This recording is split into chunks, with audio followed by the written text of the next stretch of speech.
এইসব করতে গেলে একটু দেরি হয়, আজকে তাড়াতাড়ি বসে দিলে ভালো হতো। আমরা এবার ভাত খাবো, রসুনটা গলে গেছে, সৌনকে খাইয়ে দিয়েছি ওই জন্য, কারণ ও খেলার মাঠে যাবে। চলো, মটনটা আবার অল্প করে একটু জল দিয়ে ভালো করে একটু ফুটিয়ে নিয়েছি, সিদ্ধ হয়েছে ভালো। এখন গরম গরম ঢাকা থাক। হ্যালো গাইস, লাউ চিংড়ি আর মটন কষা, আর এই এক গ্লাস লস্যি। হাত দিয়ে ঢেলে নাও, গরম গরম হলে তবে তো ভালো লাগবে।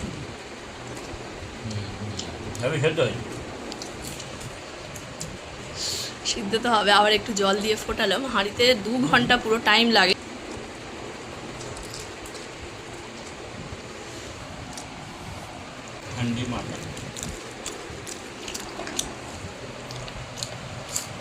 স্পেশাল কিছু মশলা দিইনি, যা মাটন করি যেরকম সেরকমভাবেই করেছি, ভালো লাগে, একদম সিদ্ধ হয়ে গেছে।